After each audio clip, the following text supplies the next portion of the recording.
Welcome back to the Baseball Blue Book podcast. My name is Eric Obanov, the president of the Baseball Blue Book, and for today's episode, we are excited to have Jake Krupar, the head coach of Muskingum University out of New Concord, Ohio. How are you, Coach?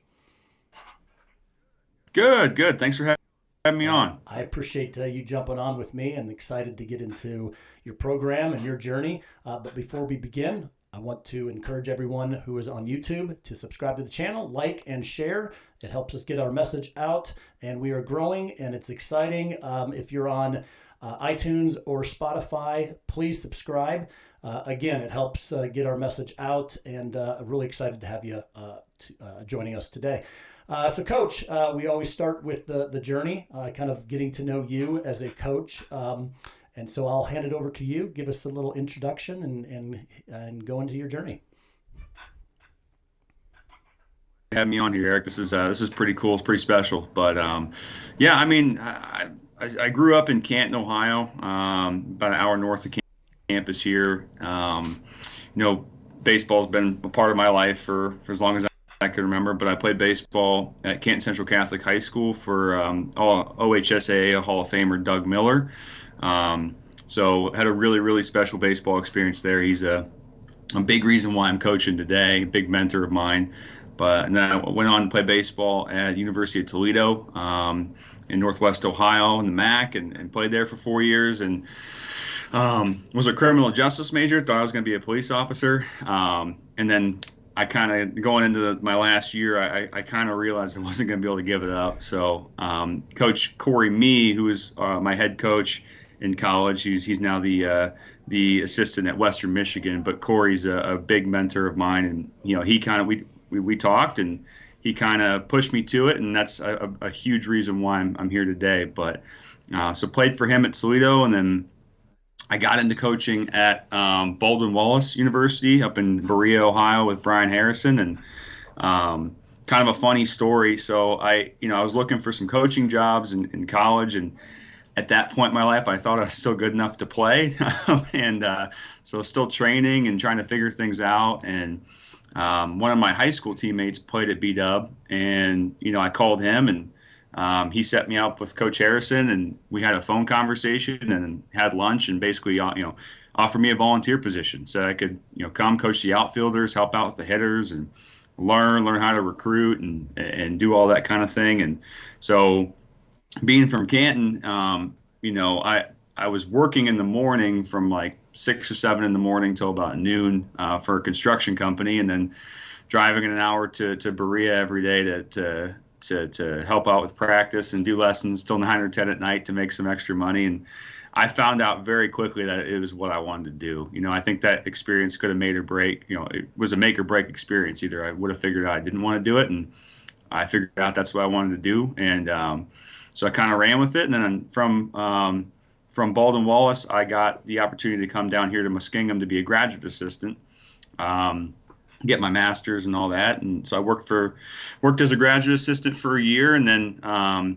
the full-time assistant at the time, he left, and I got promoted. So I finished out my master's and was the recruiting coordinator for about a year and a half here at Muskingum, and then got the opportunity to move on and was the director of player development at Wofford College down in South Carolina. I got to coach underneath Todd Interdonato and J.J. Edwards, Seth Cutler-Volts, all those good dudes. So coached there for a year at Wofford. Incredible experience. Won the SoCon regular season championship, and then coached at Butler University for a year over in Indianapolis for the legendary Dave Schreg. So coached with Dave for a year at Butler, and then got really lucky enough to come back here to Muskingum and be the head coach. That's great. A lot of great stops there. A lot of really good coaches to get your kind of mentorship under. Talk about some of the things that they instilled in you and you learned under their tutelage that you've kind of brought to the table. Because again, everybody's got a kind of a blend of their experiences, but then there's also kind of what they want to do with themselves. Talk about, kind of your philosophy as a coach, what you picked up on the way. Yeah, I mean, my philosophy as a coach, we've got pretty high standards here at Muskingum in terms of how we handle ourselves, but at the same time, I want my guys to be themselves and be confident in themselves. And I think it's our job as a coaching staff to build our guys into the best versions of themselves, and never try and harp on things that are not their strengths. Not saying that we don't want to build things that aren't their strengths, but we want to help develop them to be the most confident people possible, um, and in a well-rounded person, someone that's going to treat other people with basis. I always tell our guys there's a difference between being confident and cocky, right? Like you want to have some humbleness to you. You have to have your feet on the ground, but you need to be confident in what you're doing. And I think a big piece of that is developed into my coaching philosophy is because of the guys that I've played for or coached with. And I mean, Coach Miller, it all goes back to Coach Miller in high school and how he ran his program and how he cared for all of us on a day-to-day basis. There isn't a day that goes by that I know that Coach Miller doesn't have my back. I mean, that guy he's always been there for me. He always held a standard, and if you didn't meet that standard, you knew about it. But at the same time, he loved you every single day. So I think he was a big reason for kind of how I have shaped my coaching philosophy. But then along the way, Corey Me at Toledo, just an incredible human being. And I think a big piece of how we organize how we organize everything in our program comes from Wofford. I learned a ton at Wofford underneath Todd, and JJ and Seth and all those guys. I mean, just the structure on a day-to-day basis and the clear messaging to all of our players with pinpoint accuracy with how we communicate. A lot of that came from my time at Wofford. That is great. One of the things that you mentioned, and I kind of want to highlight it, but the most impressionable time of your life was back at the younger levels, right? And the influence that Coach Miller had on you. I think that's a real important message, to make sure that's clear is the impression that these coaches have at that youth level, right? Of how to do it correctly. A lot of times we think about that at the collegiate level, but you're creating this. And that maybe that next generation of coaches at the lowest level and doing it right at that low level is really important. Talk a little bit more about Coach Miller and what he instilled. You talked about he was hardcore, had high standards. Give us some examples of that and how it prepared you to be a recruit. I mean, you played D1. That's pretty high level. Toledo's a great university. So talk about how that helped you from a player and then also kind of who you are as a coach. Yeah, I mean, the first thing I thought of when you said standards was literally how we ran on and off the field. We would have almost an entire practice at the beginning of the spring dedicated to how we ran on and off the field. And if you didn't meet his expectation, you just kept running. So it was just little things like that, right? I mean, he's a big Yankees fan, so we all had the bent bills and we wore pinstripes, and you had to have the socks up. So he was old school in that regard. But it's funny because even though like that I don't require that for our team, but it taught me to have a level of pride in how we did things, right? It taught me to have it taught you to have a standard in how you presented yourself. And I went to a Catholic school, so we had the short hair rule and no facial hair. But I'm pretty sure Coach Miller's policy was more strict in the schools. So you better made sure that you were pinned up and looked good when you got to practice. But just how you did everything in practice, how you warmed up, how you played catch, how you hit off the tee, like everything mattered to Coach Miller, which is why he's one of the best that's ever done it, in my opinion, in the state of Ohio for high school baseball. But yeah, as a player, you start to take pride in the little things again, like all the things I just talked about, and it adds up. And then you start taking pride in the little of the little things, and it's really helped me in my coaching career as well. I mean, staying organized and being as intentional down to the detail as possible, so that way you can give your kids the platform to better themselves in every aspect. So I think that's really where Coach Miller made a huge impact, was setting the standard for how you do just about everything. Take that into your recruiting process. Give us a little history of your own process and what you went through and how you got to where you were. Yeah, so as as a lot of kids, I thought I could play, Major League Baseball right after high school. But obviously, I realized that was not the case, and Coach Miller was a big part of it. About helping me kind of navigate that process. I was really lucky, but I knew I wanted to play at the highest level possible. And for me, I went to a couple showcases. Uh, for me, I sent out emails. Like I was an email kid. But I would sit out. I would type them. I was intentional with them. It wasn't just a copy paste thing. Um, and I got lucky. I got recruited by a few mid-major schools in the state of Ohio, and I remember I sent an email to them the next day and said they'd see me play, and just kind of sparked the conversation from there. That's kind of how I ended up at Toledo. I love that story because I hear that from coaches quite a bit of kind of what they should do. Is that a recommendation today, or is things changing so you have to use different kind of different avenues of finding kids? No, I mean every email a kid sends to us, we look at. Not saying we respond to everyone, we try and respond to every single one that we get. But it's also very noticeable, when we get an email that is very copy and pasted, and it's very refreshing to get an email that is you can tell a kid sat down, took the time to type out. And I get it's not feasible all the time.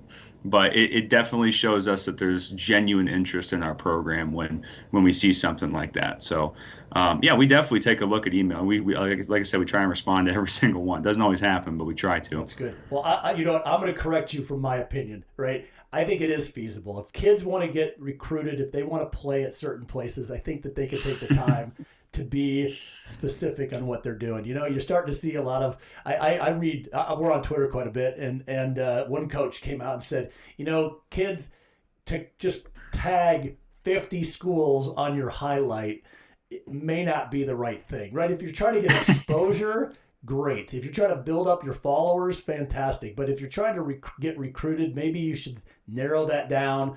Be deliberate on what you're doing. And I appreciate you sharing that because you did it years ago, and it took you some time, and it paid off. So I appreciate you sharing that story. I think that's fantastic. Before we get into kind of the program and kind of some advice for players and the recruiting aspects of you and your coaching staff, I'd like to encourage everybody to subscribe, to follow, share. If you're on YouTube, if you're on Spotify or iTunes, please do the same. It helps us get the message out, so I appreciate that.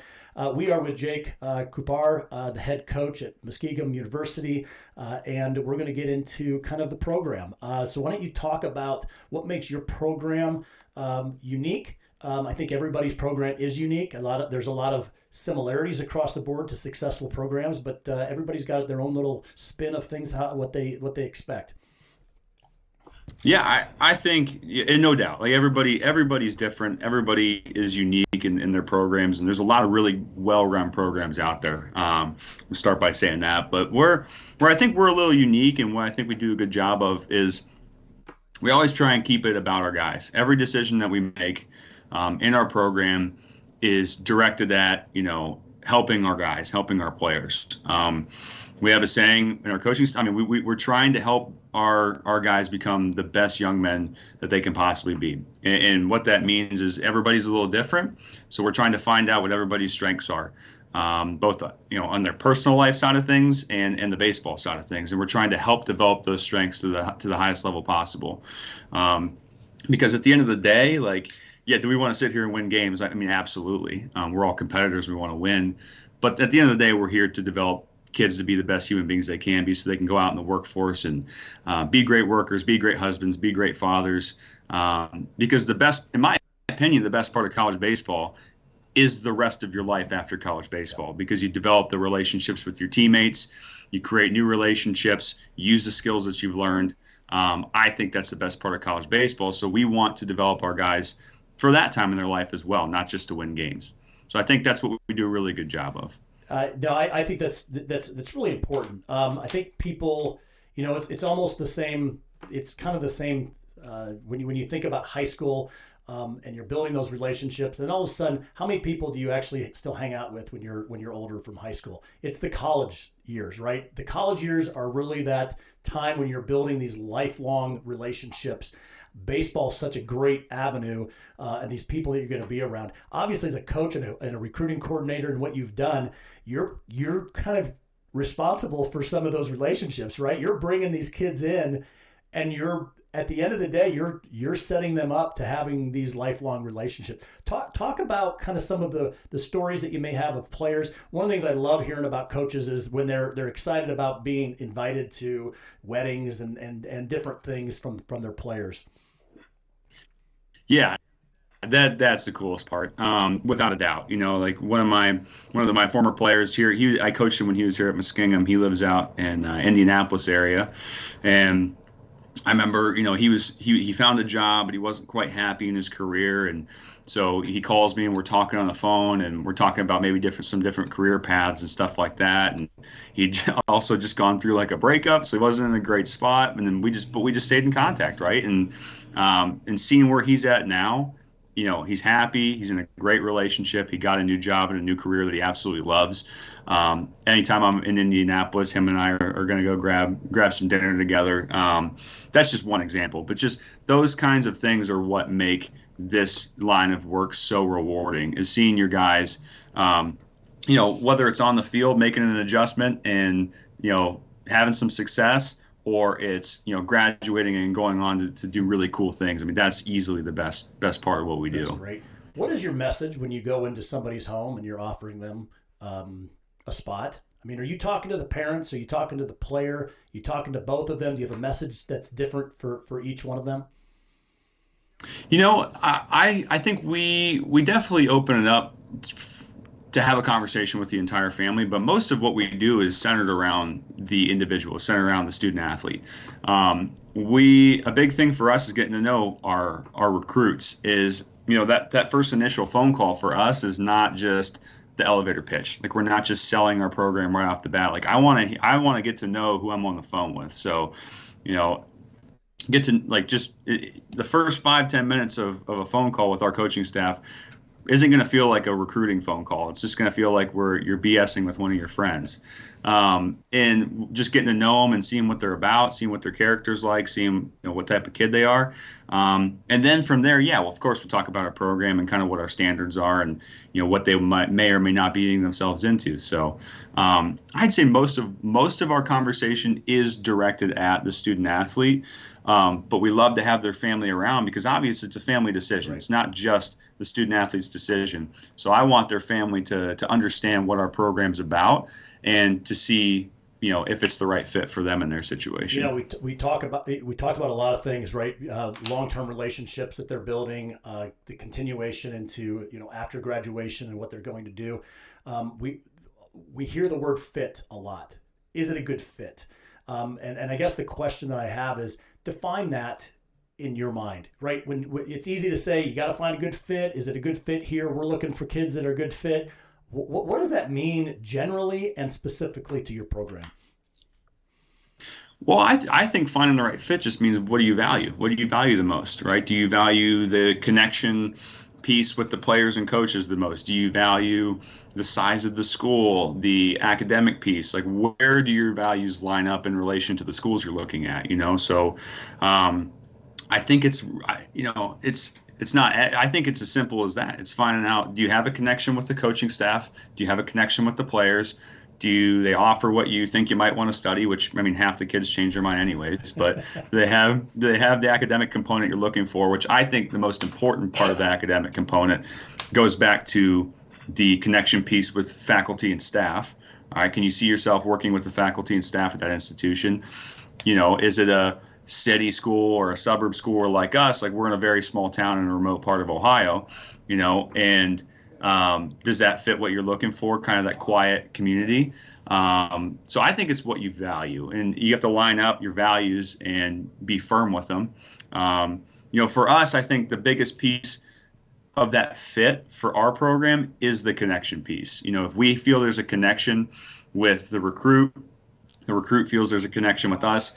And a big piece of our visits is that we actually for about an hour and a half, send the recruit and their family off with a couple of our players, and they go eat lunch with them, see a dorm room, that type of thing. And our players will give us feedback and say, yeah, that's one of our guys. Like, absolutely, Awesome. move forward. We'll also get the, yeah, coach, I don't think he's going to fit in here.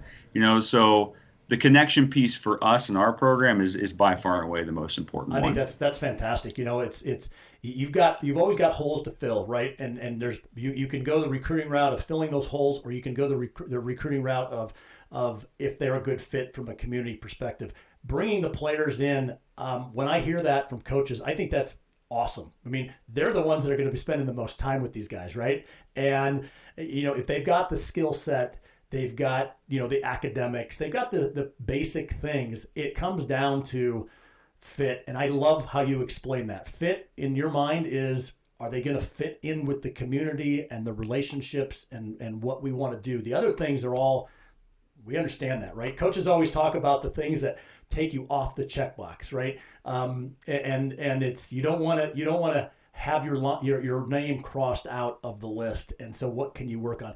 With that being said, talk about some of those things. What are some of the things that, if everything else is equal, their level, their skill level, their academics, kind of they've gone through everything and determined this may be a really good fit for them.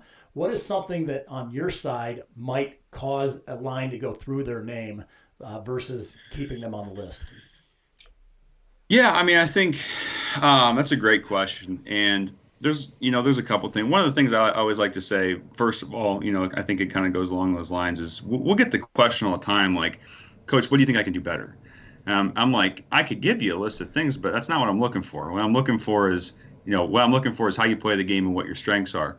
So I think the things that, if it does come down to what you're saying, it is how they play the game. Like, if you look at the offensive side of it, you were looking for guys that, if there's one guy that kind of Cadillacs at the first base on a routine single, and there's a guy that's busting his rear down the first base line, trying to find a way to get to second base, even if there's absolutely no chance. Of course, we'd rather go with that guy. How you play the game. We also look for, toughness out of kids, and I guess we kind of structure that and phrase that a little bit differently. But, like, for example, one of the things I love to look at, and I think pitching is probably the easiest example. What we love to look at with kids in terms of toughness is different scenarios, different situations, right? It's really easy to throw, a fastball right down the middle with maximum conviction in a the first game of a tournament, and the game doesn't mean anything. But if I'm going to watch you play on a Saturday or a Sunday, and it's the championship game of whatever tournament it is, and now you're playing some really good national team, and there's a 3-hole hitter staring at you in the box that's committed to Alabama, are you throwing your pitches with just as much maximum intent in that game than in that first game that necessarily doesn't mean anything, because those are the kids that you want to ball out with. Those are the kids you want to coach, and those are the kids that are going to bring it every single day. So I'd say, and on the flip side of that, if a kid shows that little weakness, that little hesitation in committing to what he's trying to do in certain situations, he's letting outside factors dictate what his actions are. So if it comes down to 2 players, we're going to take the one that I talked about previously. That's good. And it also then carries over to your confidence versus cockiness as well, right? I mean, the confidence is how you're going to be pitching against that guy, and the confidence to believe in who you are. And it always carries over to why baseball is so great from a comparison to life, right? And then putting you on the spot, why do you think baseball is such a great tool for developing kids for the game of life? Oh, I don't know where to start. I'll start with, because you can do everything right and fail, and technically fail. We don't really use that term a lot, because we talk about being committed to your plan, right? So if I go up there and I smoke a ball right at the shortstop and I hit it 100 miles an hour, but it's an out, like, everybody thinks of that as a failure. An out is a failure, and I disagree. I disagree. If you go up there and do everything you can and you committed to your plan, you stick to it and you're out, that's a success in my mind. But helping kids through that mindset shift is incredibly important for not only their development as a baseball player, but as a human being. You can do everything right, and life can still hit you with a sharp jab, right, and put you on your butt. But you have to figure out a way to get back up and stay true to who you are every single day, and build up and protect those around you. So I think from a teammate a teammate perspective, from a building relationships perspective, and then learning how to deal with quote unquote failure and never waver from what your beliefs are and what your values are. I think it's incredibly important. That's why I think it's the best game in the world. It's tough to find those kids. It's you think about it, and if part of the plan is failure, that's a good thing. And if they've already understood that, that's why I love about the game of baseball, right? It's you can have the guys that always win and throw 80, quarterback, it's 80% completion rates, all this great stuff. We'll put them into a sales and executive role. Business isn't like that. Life is not like that. If you don't know how to fail, it's really, really difficult. And I think that's, I love that perspective of that you bring, and I appreciate that. Let's talk about the program. You talked about what you're looking for. You've given some really great advice for players and who you're looking for as well. Talk about the program. It's a little tiny town. It's a beautiful town in a great part of the country. Yeah, I'm very biased, but I love this area. I love the town. It's actually a village, so we're in the village of New Concord. Small, a couple stoplights. The people here are incredible. I mean, you can't walk by somebody with your head down. The way I always like to put it is, if you're gonna run to the pizza shop or the grocery store, whatever time you think it's gonna take, go ahead and double it, because you're gonna get in a conversation with somebody. So small town, but again, not far away from stuff. If you want to go to a restaurant, you guys, we're right in between Cambridge and Zanesville, which are smaller size cities. But then, campus wise, we're a smaller school, about 1,400 undergraduate students. Over half of those students are student athletes. Yep. And then, very spread out, nice, even spread out campus, lots of hills. So walking around here every day is like leg day. But no, but just incredible community, both on campus and off campus. But yeah, I'd probably describe it that way. That's cool. Now, what are some of the areas of focus with what are you known for from an academic perspective? So from academic perspective, a lot of teachers. So we pump out a lot of teachers / coaches. We are a nursing school as well, so we're very well known for nursing. And then we are also, our exercise science / health and fitness departments have grown substantially in the last 5 years. So we've graduated a lot of those. A lot of people either looking to go to PT school, become an athletic trainer, personal trainer, that type of thing. And then sport administration, that's another one that's grown. But primarily education, nursing, and then the exercise science, health science route is kind of what we're known for academically. Awesome. Well, Coach, the last question is we've already heard kind of the emails and being delivered on the emails. Is that really the best way of contacting you, or is there certain places that you'd like to go? I mean, talk about kind of where you are and where players can make sure that they catch you, or how does that process work if somebody's listening to this and said, man, this is the coach I want to play for. I gotta get in touch with these guys. Yeah, email's the best way. I mean, our emails are on the website. We're on different recruiting websites like NCSA Field Level. But the easiest and most direct way to get in contact with us is email for sure. That's great. Coach, I appreciate the opportunity to talk with you today. Learn a little bit about you. Great, life in baseball. I appreciate you joining the podcast today. No, thanks for having me on. This is awesome. Thank you.